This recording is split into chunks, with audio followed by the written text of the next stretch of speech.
Magandang umaga mga kapatid. Ikinalulugod po namin ang iyong pakikibahagi sa banal na Eucharistia. Ngayon ay ika-26 na linggo sa karaniwang panahon. Ang mangunguna sa ating pagdiriwang ngayong umaga ay si Reverendo Monsignor Sabino Vesco. Magsitay niyo po tayo.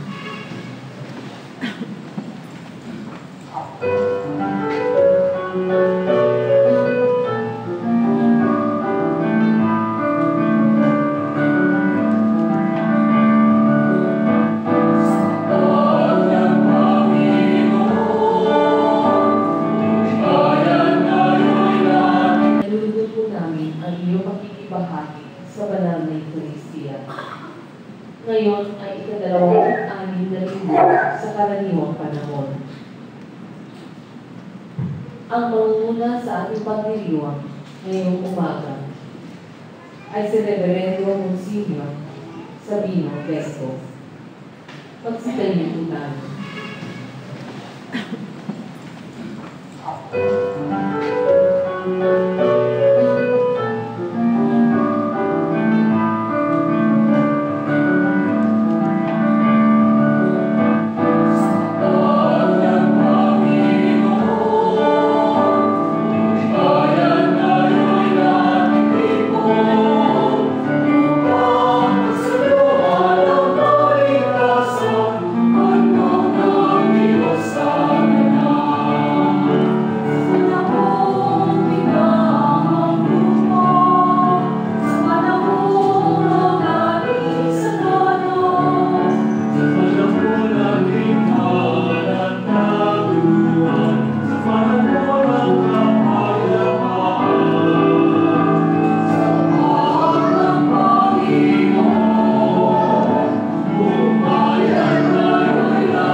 Sa inyo lahat. Magandang umaga rin po. Mga kapatid, mga giligilig, anong biyaya ngayong umaga, kasama natin sa banal na misa, isang paring retirado mula sa Dioceses ng Legazpi, 87 anyos, si Father Mamerto Soriano. Siya po yung ating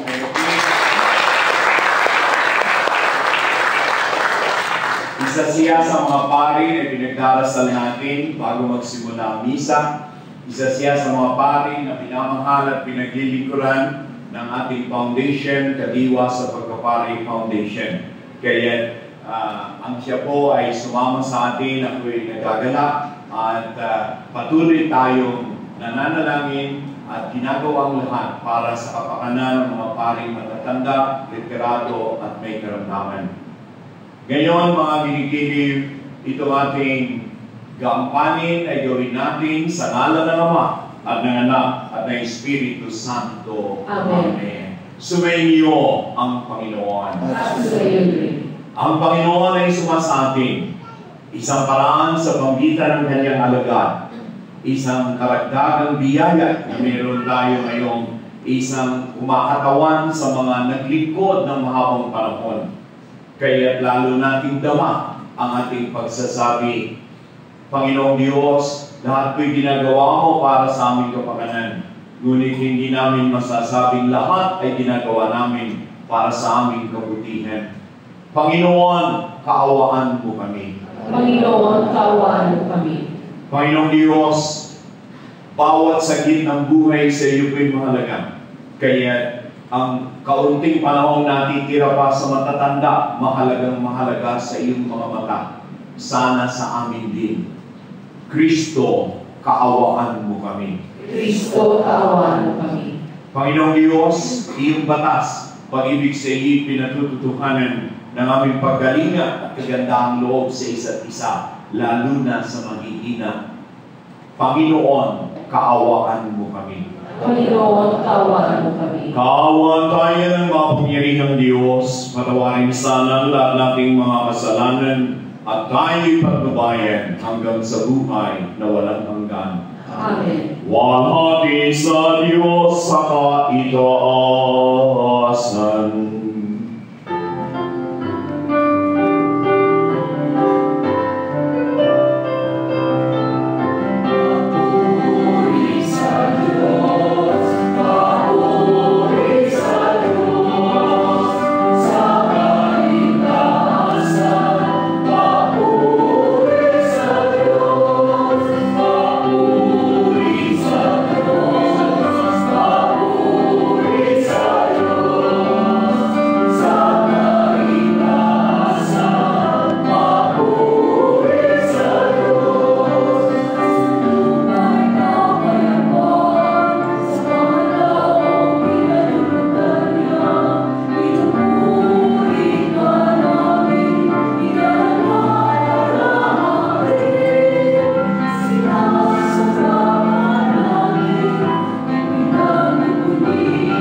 Ito ang sinasabi ng Panginoong makapangyarihan.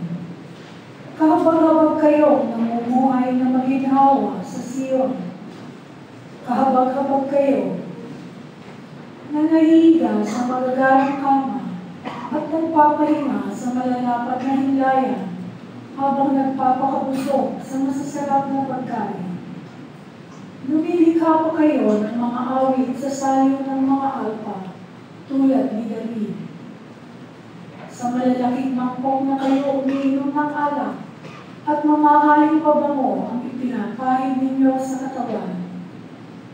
Ngunit itinangis ba ninyo ang darating na pagkawasak ng Israel? Hindi. Kaya nga, kayo ang unang ipatatapon. Matitigil na ang inyong mga pagpipigil at pagsasaya. Ang salita ng Diyos. Salamat sa Diyos.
Pagbasa mula sa unang sulat ni Apostol San Pablo kay Timoteo. Ikaw na lingkod ng Diyos, sikapin mong mabuhay sa katuwiran, kabanalan, pananalig, pag-ibig, pagtitiis at kaawaan. Gawin mo ang buong mong makakaya at sa pakikibaka, alang-alang sa pananampalataya at kakamtan mo ang buhay na walang hanggan, yamang din katinawag ng Diyos nang ipahayag mo sa harapan ng maraming saksi ang iyong pananampalataya.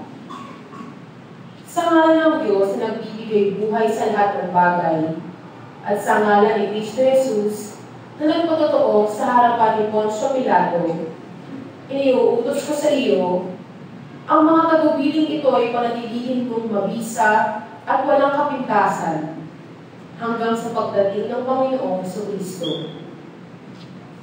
Sa takdang panahon, siya ihahayag ng mapagpalang Diyos, ang makapangyarihang hari ng mga hari at Panginoon ng mga Panginoon. Siya lamang ang walang kamatayan, ang nananahan sa liwanag na di mabibilang. Hindi siya nakita o makikita ni naman. Sa kanyang karangalan at ang walang hanggang kapangyarihan. Amen.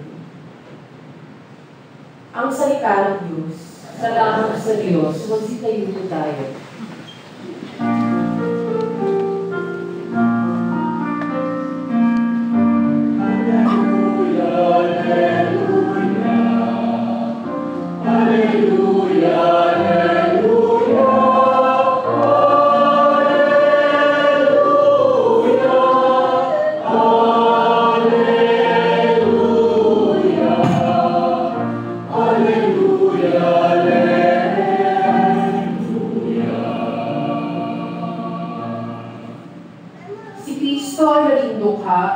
Upang tayo'y managana sa bigay niyang pagpapala.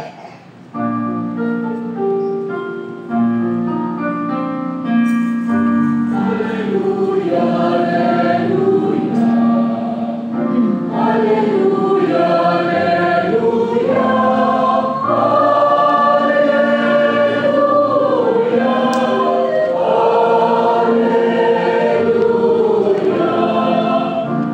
Alleluia, Alleluia.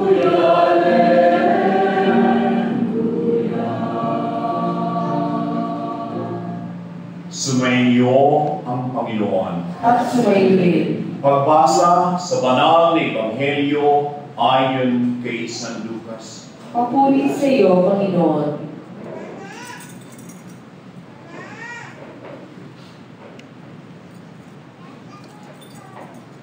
Noong panahon iyon, sinabi ni Jesus sa mga Pariseo, may isang mayamang nagdaramit ng mamahalin at saganang-sagana sa pagkain araw-araw. At may isa namang pulubing nangangalang Lazaro, tagtag ng sugat, na nakatupasay sa may pintuan ng mayaman upang mahulog kahit mumong nahuhulog mula sa hapag ng mayaman. At doon nilalapitan siya ng aso at dinidilaan ang kanyang mga sugat. Namatay ang pulubing at dinala ng mga anghel sa piling ni Abraham. Namatay rin ang mayaman at inilibing. Sa gitna ng kanyang pagdurusa sa Hades, tumingala ang mayaman at kanyang natanaw sa malayo si Abraham kapiling si Lazaro. At sumigaw siya, ang mga Abraham, utusan po ninyo si Lazaro na isausaw sa tubig ang dulo ng kanyang daliri at palamigin ang aking dila sapagkat hirap na hirap ako sa apoy na ito. Ngunit sinabi sa kanya ni Abraham, anak, alalahanin mong nagpasasaka sa buhay sa ibabaw ng lupa at si Lazaro ay nagtiis ng kahirapan. Ngunit ngayon inaalif siya rito samantalang ikaw na may nagdurusa. Higit sa lahat, inilagay sa pagitan natin ng isang malaking bangin upang ang mga narinig ay hindi makaparingan at ang mga nahiyan ay hindi makaparinig. At sinabi ng mayaman, kung gayon po ang mga Abraham, Ipinamamahi ko sa inyo, papuntahin si Lazaro sa bahay ng aking ama, sapagkat ako'y may 5 kapatid na lalaki. Paparoonin nga ninyo siya upang babalaan sila at nang hindi sila humantong sa pook na ito ng pagtulusan. Ngunit sinabi sa kanya ni Abraham, nasa kanila ang mga sinulat ni Moises at ng mga propeta, pakinggan nila ang mga iyon. Hindi po sapat ang mga iyon, tugon niya, ngunit kung pumunta sa kanila isang patay na muling nabuhay, kapaligdan nila ang kanilang mga kasalanan. Sinabi sa kanya ni Abraham, kung ayaw nilang pakinggan ang mga isinulat ni Moises at ng mga propeta, hindi rin nila paniniwalaan kahit ang isang patay na muling nabuhay. Mga ginigiliw, ang mabuting balita ng Panginoon. Pinupuri ka namin, Panginoong Jesucristo. Magsiupo po tayo.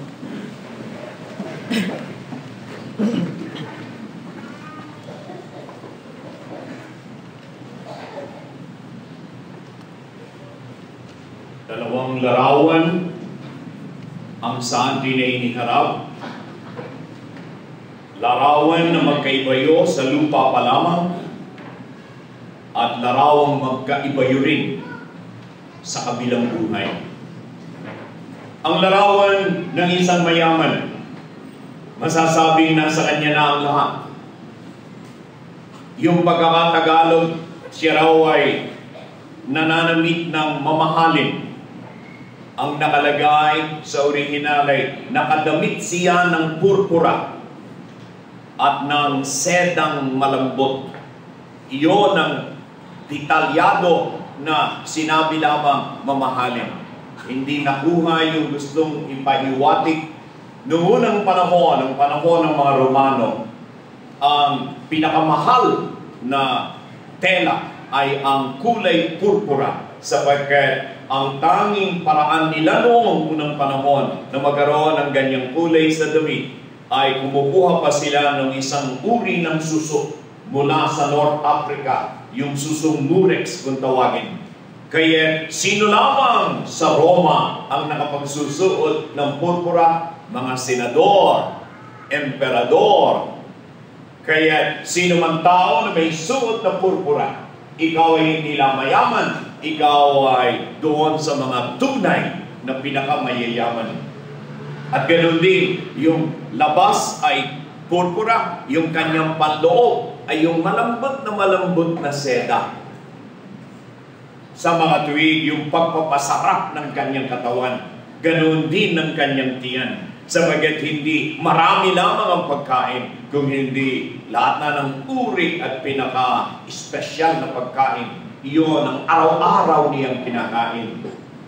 Nakatira siya sa isang malapalasyong bahay.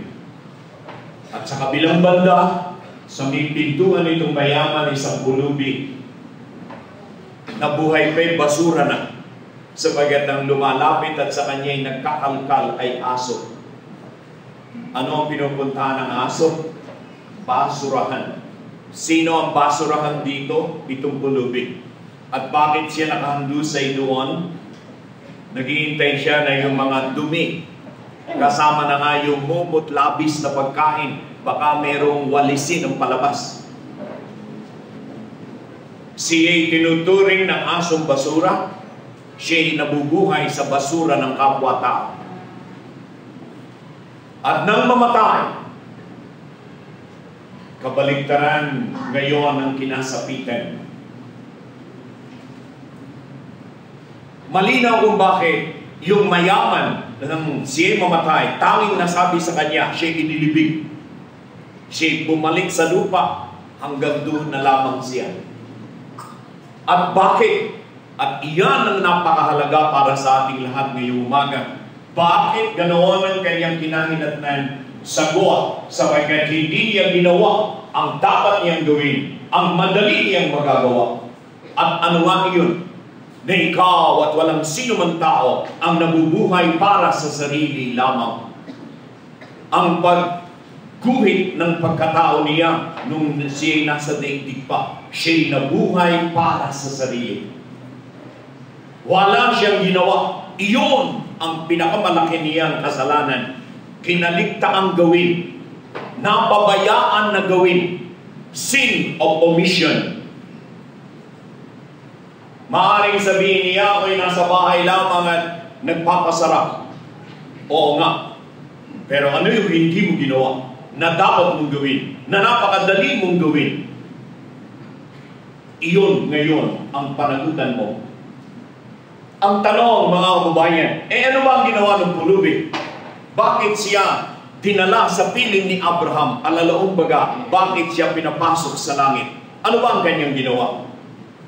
Napansin pa ninyo, hindi nakalagay kung ano ang kanyang ginawa. Pero sa ikalawang pagbasa kanina, meron tayong makukuha. Ano ang sabi ni San Pablo kay Timoteo? Na sino mang binyagan, dapat mabuhay sa matuwid na pamumuhay, mabuhay sa pananampalataya, mabuhay na may pagtitiis, mabuhay sa kabanalan, mabuhay na may kaamuan sa kanyang kapwa. Mabuhay siya bilang isang alagad ni Kristo, bilang isang binyagan.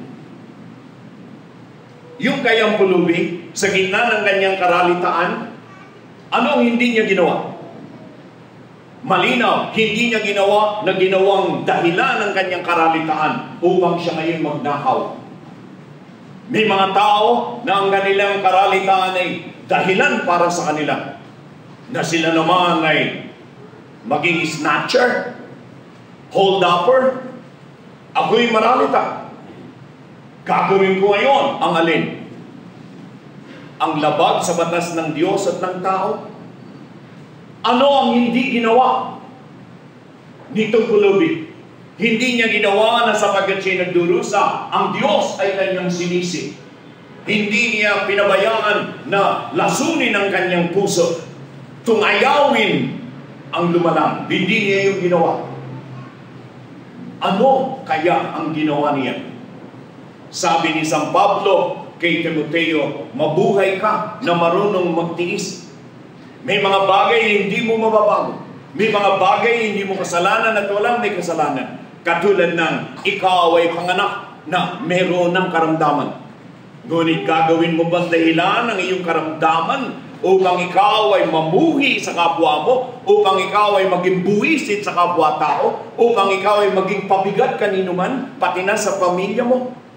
Meron bang mga taong ganoon na sapagkat sila may tinitiis yung kanilang hirap, ito'y dahilan para sa kanilang, dahil sila naman ngayon ay kumanti? May mga tao pong ganyan. Itong pulubi, ganoon ba siya? Na siya nakarating sa kalangitan, malinaw na hindi niya ginawa yung hindi dapat gawin. Malinaw na ginawa niya yung karapatan at dapat niyang ginagawa. Ano nga iyon? Yung manatiling mahinahon, gentle. Yung manatiling nagtitiis. Yung manatiling nananalangin sa pananampalataya at sinasabi, Panginoon, kung hindi man po magkakaroon ng milagro na ako'y gumaling, bigyan mo po ako ng tatag ng loob ng kahinahunan. Mga kababayan, sa Ebanghelyo para sa araw na ito, tayong lahat ay binibigyan ng napakahalagang aral. Ang iyong buhay ngayon ay sinasamantala mo upang gawin ang dapat gawin.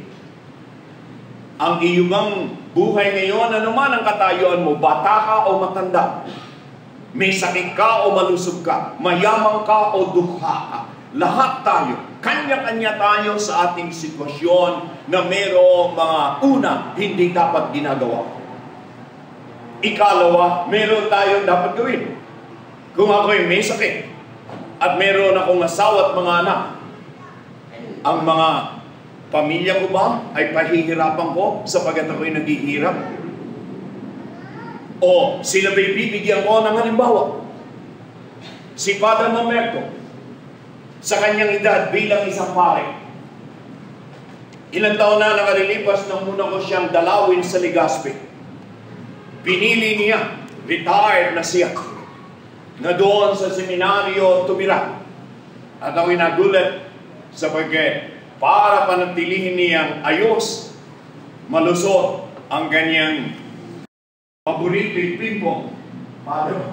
Natandaan ko ba ninyo na inabutan ko siya nakikipag-pingpong sa kanyang katandaan? Siya ba ngayon ay magmamasungit na? Hindi. Kung kilala ninyo si Father Soriano, siya'y larawan ng kaabuhan. Napakabait. At alam niyang sa katandaan mo, ano pa ba ang matitira sa iyo? Hintayin mo ang kalooban ng Diyos. Tayo, bawat isa sa atin, ganun din. Yung mayaman, napakadali sa kanyang tumulong. Hindi niya ginawa. Akala niya yung kanya, anumang meron siya para sa kanya lamang ito.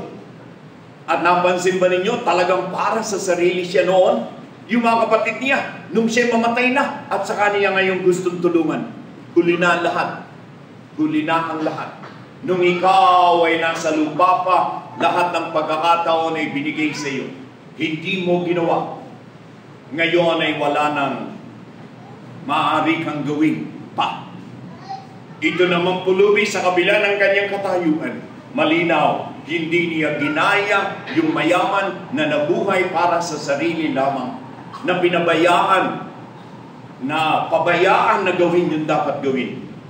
Ano ang ginawa ng isang dukha?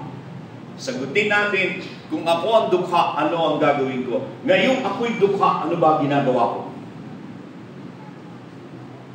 Merong isang huling bahagi, gusto kong itawag ng pansin sa inyong lahat. Sinabi ni Abraham, nasa kanilang banal na kasulatan, yung sinabing kasulatan ni Moises, iyon yung Pentateuch, yung 5 kauna-unahang aklat sa Matandang Tipan mula sa Genesis. Iyon ang sinasabing sulatin ni Moises. At ganun din yung sinulat ng mga propeta. Alalaong baga, ang banal na kasulatan ay sapat upang malaman natin ang dapat gawin, paano tayo mabuhay. At ang sabi ni Abraham, sino man tao na walang pananampalataya, kung kaya't ang banal na kasulatan ay binabaliwala niya, maski na may tumayo sa kanyang dating patay, wala siyang pananampalataya. Ang tanong ko ngayon, huling tanong ngayong umaga, mga kababayan ko, tayo, napansin ko, uhaw na uhaw tayo sa salita ng Diyos. Napakaganda niyan. Huwag nating kalilimutin ang salita ng Diyos, kaya napakahalaga. Ito'y para sa atin. Ito ang nagtuturo ng landas na tuwid. Ito ang nagpapakita sa atin ng buhay na kalugod-lugod sa Diyos.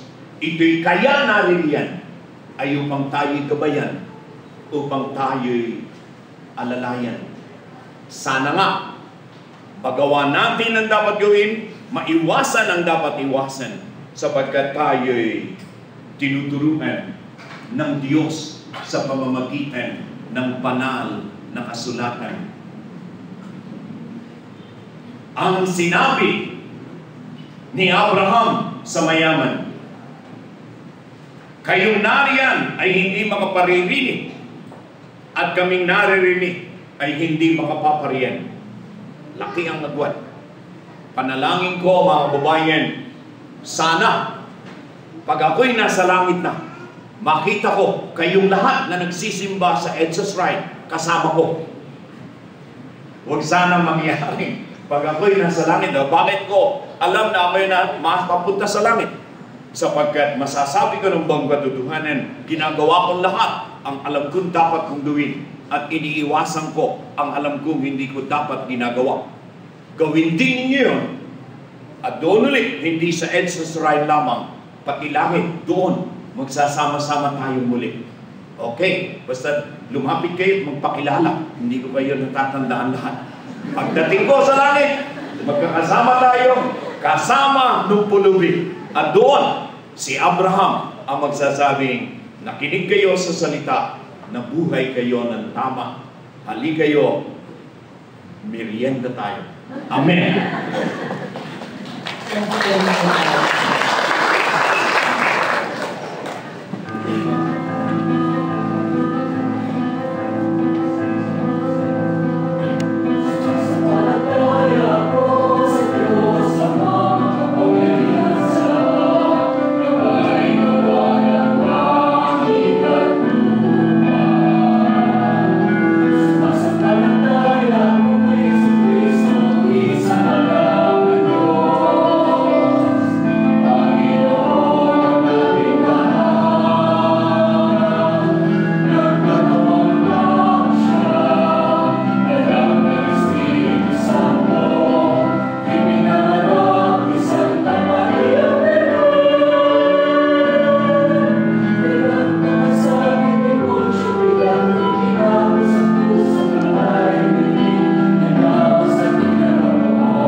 sa ngayon ay nagpapaalala sa atin ang ating tungkuling moral na tumulong sa nangangailangan.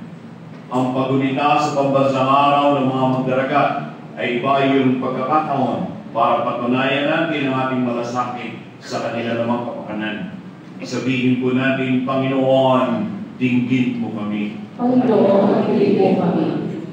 Para sa simbahang panlahat, nawa, manatili siyang tagapagtanggol ng may hirap, mga inaapi at mga pinagkaitan, sa kabila ng panganib na ikalayo sa Kanya ng mga kaibigang makapangyarihan at mayayaman.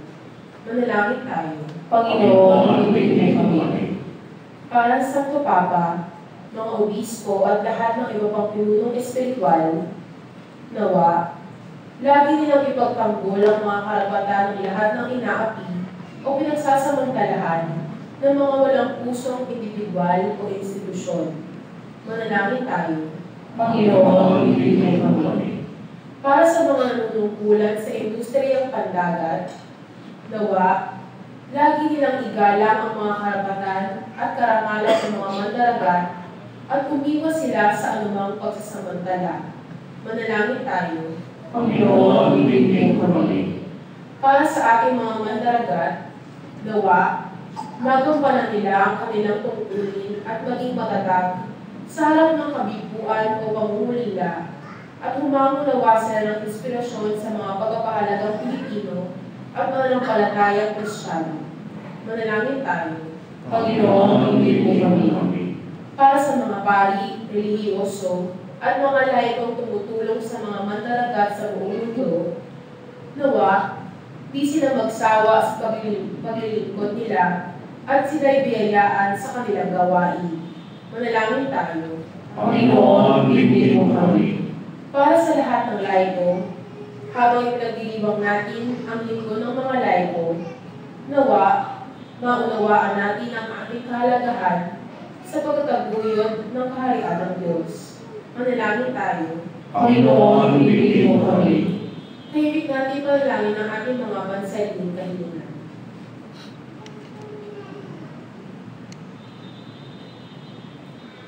Panginoon, Ama ng may hirap at tagapagtanggol ng mga nagdadalamhati na lulumbay, tungayan mo pong magiliw ang lahat ng mandaragat na ginugilitan namin ngayon. Tulungan mo po kaming lahat at ang aming mga pamilya at mga kaibigan upang maging tapat sa iyo at sa pagmamahal at katungkulan namin sa kapwa. Sinasamo po namin ito sa ngalan ni Kristong aming Panginoon. Amen. Magsibuti tayo.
Manalangin kayo mga kababayan upang itong ating pagsisimba at pagsamba ay maging kalugod-lugod sa Diyos amang makapangyarihan.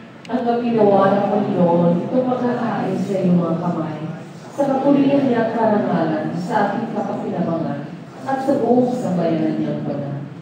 Ama, loobin mo kong ikalugod ang aming paghahandog at ito naway siyang magkaloob ng iyong pagpapalang sa aming umahagos. Sa pamamagitan ni Jesucristo, kasama ng Espiritu Santo, magpasawalang hanggan. Amen. Sumainyo ang Panginoon. At sumayo rin. Itaas sa Diyos ang inyong puso at diwa. Itinaas na namin sa Panginoon. Ama naming mga pangyarihan, tunay nga pumarap at ikaw ay aming pasalamatan sa pamamagitan ng Jesucristo naming Panginoon. Siya'y naging kapwa naming maasahan upang may mangunang pumako sa pananagutan dahil hangad mong magbago ang kinamias ng pagkakanya-kanya sa katauhan. Bunga ng pagtitiis, siya ay nanaig at ang kamatayan ay kanyang nilupig, kaya siya ang aming daan para kami sumapit sa iyong tapat at maasahang pag-ibig. Kaya kaysa ng mga anghel na nagpupuri sa iyong walang humpay sa kalangitan, kami po dito sa EDSA Shrine ay nagbubunyi sa iyong kadakilaan. Santo, Santo, Santo, Panginoong Diyos ng mga upo, napuno ang langit at lupa, ng kadakilaan mo. Hosana, Hosana sa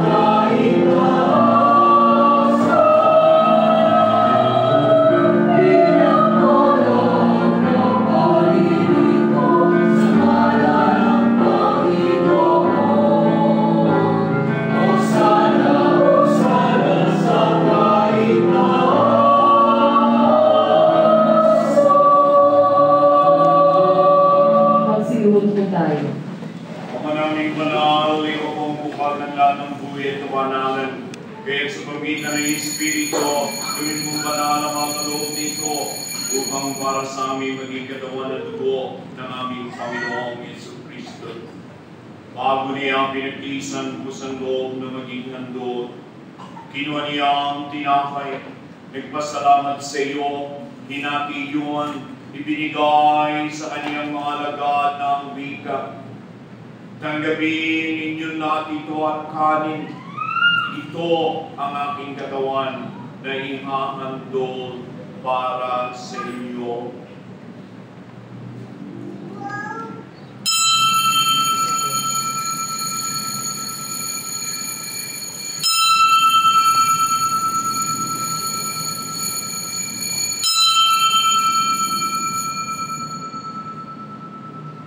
Kaya hindi naman matapos ang hapunan, ginawa niya ang kalis na may alak. Muli nagpasalamat sa iyo at ibinigay yun sa mga lagad at sinabi, tanggapin ninyo lahat ito at inumin. Ito ang kalis ng aking dugo, dugo ng bago at walang hanggang tipan, na para sa inyo at para sa lahat ay bubuhos sa ikapagpapatawad ng mga kasalanan. Gawin ninyo ito sa pag-alaala sa akin.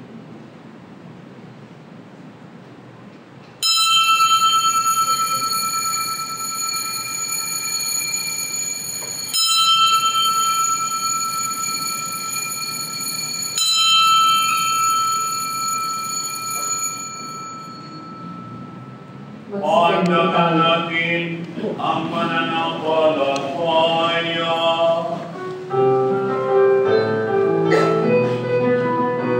Sa krus mo at pagkabuhay, gawin ang lubos mong tunay. O Jesus, aming mahal, iligtas mo kaming tanan.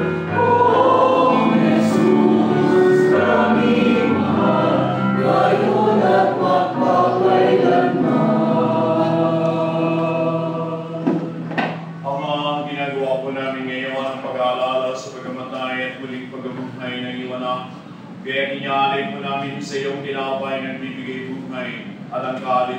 nagkakaloob ng kaligtasan. Kami pinagpapasalamat dahil kami yung minarapat na magtipon, mag-alay, manalangin bilang magkakapatid sa iyong harap. Sinasamo po namin na kaming tatanggap ng katawan at dugo ni Kristo'y pagpalain ng Espiritu Santo. Ama, lingapin mo po ang iyong Santa Iglesia na naganap sa buong mundo. Kuskusin mo kaming lahat sa pag-ibig at pananampalataya kay isa ni Francisco naming Papa at ni Luis Antonio naming Obispo at ng Tanang Kaparian. Alalahanin mo rin ang mga kapatid naming nanghimlay nang may pag-asa sila'y muling mabubuhay. Gayon din ang lahat ng mga umanaw. Tawaan mo po sila at patuloyin sa iyong kaliwanagan.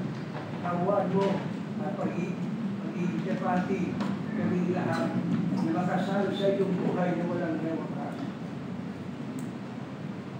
Kaysa ng mahal Birhen Maria na ina ng Diyos, ng kabiyak na puso niyang si San Jose, kaysa sa mga apostol at ng lahat ng mga banal na namumuhay dito sa daigdig ng kalugod-lugod sa iyo. Pagdiwang nawa namin ang pagpupuri sa ikakaraw mo na sa pamamagitan ng iyong anak ng aming Panginoon Jesucristo.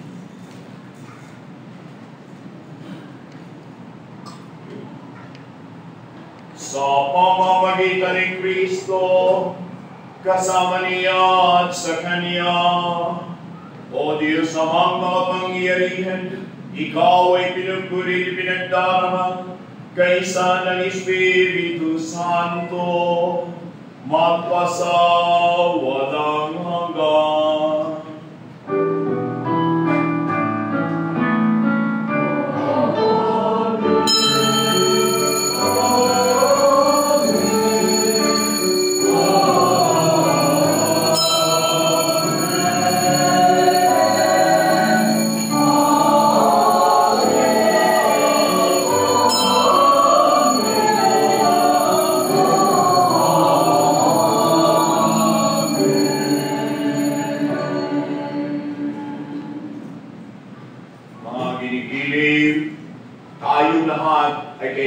Si Kristo'y tinatanggap sa ating buhay upang ang buhay natin ay maging alinsunod sa Kanyang diwa at sa Kanyang Ebanghelyo. Kaya po, taimtim natin ngayon mabitin ang panalangin itinuro niya sa atin.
Pagkalooban mo po kami ng kapayapaan, ng pagmamahal sa katarungan at katotohanan sa pagbabago.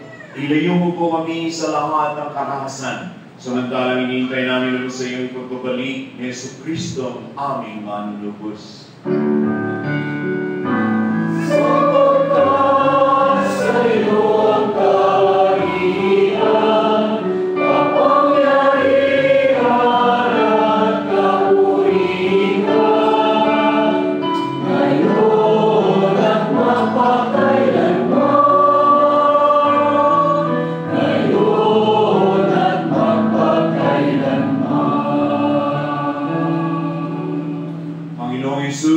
Huwag ng isalahalang ang marami naming kasalanan at kahihiyan. Paghuwasan, tignan mo po yung pananampalataya ng buong Santa Iglesia.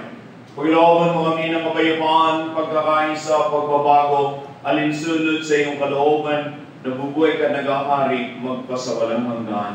Amen. Ang kapayapaan ng Panginoon ay laging sumainyo. At sumainyo. Mga kinikilig ko, atin ang mga biyaya ng Diyos. Kung tayo lamang ay totoo may magandang kalooban sa ating kapwa, magbatian po tayo.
Siya'y narito upang tayo baguhin, upang tayo pabanalin. Siya'y ating tanggapin, ating pong bikain. Panginoon, hindi ako karapat-dapat nagpatuloy sa iyo, ngunit sa isang salita mo lamang ay gagaling ka.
Magsilhon mo ang lahat at ating dasalin ang panalangin para sa kapayapaan. Panginoon, sa panahon ng pangangailangan, ay humingi kami ng tulong, bunga ng aming pagkamulat, sa nagbabantang pagkawasak ng kapaligiran pinagkaloob ninyo sa amin. Bunga ng malawakang paglalaban ng ideolohiya sa iba't ibang panig ng mundo.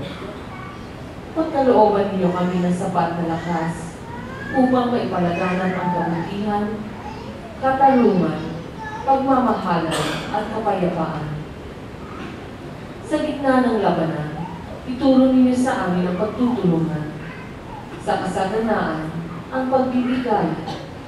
Sa karantaan, magkaroon po sana ng maayos na pamumuhay. Kung mangingibabaw ang pagmamagsarili, ituro ninyo sa amin ang kababaang loob. Sa kawalan ng katarungan, patutunan sana namin ang pagsisisi at pagbabalik loob sa Diyos. Kung may di pagkakaunawaan, magkaroon po sana ng pagkakasundo at pagkakaisa. Sa kawalan ng pag-asa, may hatid po sana namin ang mabuting balita. Turuan mo kaming kumalinga sa halip na kalingain, maglingkod sa halip na maglikuran. Huwag po sana kami maghangad ng karangyaan at punuin ninyo kami ng inyong pag-ibig at kaluwalhatian. Pahintulutan niyo kami maging katulad ninyo, sapagkat sa ganitong paraan lamang namin matagpuan ang tunay na kahulugan ng buhay na makapagbibigay sa amin ng bagong pag-asa. Amen. O Maria, Reyna ng Kapayapaan, ipanalangin mo kami. Magsitayo po tayo. Manalangin tayo. Ama naming mapagmahal, ang aming pong banal na pakikinabang ay magdulot nawa ng kagalingan sa aming buong pagkatao upang kami makatambal sa kalwalhatian ng aming nilalahukan sa tiniis na kamatayan namin ngayon pinakahayag sa ginanap na pagdiriwang sa pamamagitan ni Jesucristo kasama ng Espiritu Santo magpasa walang hanggan. Amen. At ngayon po ang uling bendisyon kasama ko na magpapalat, magbabasbas si Father Mamerto Soriano. Sumainyo ang Panginoon. At sumayin. Pagpalain kayo at ang inyong mga pamilya ng ating mga baging Diyos, ng Ama at ng Anak at ng Espiritu Santo. Amen. Mga ginigiling, mahal tayo ng Diyos, buong linggo, mahalin natin ang ating mga kapwa. Salamat sa Diyos.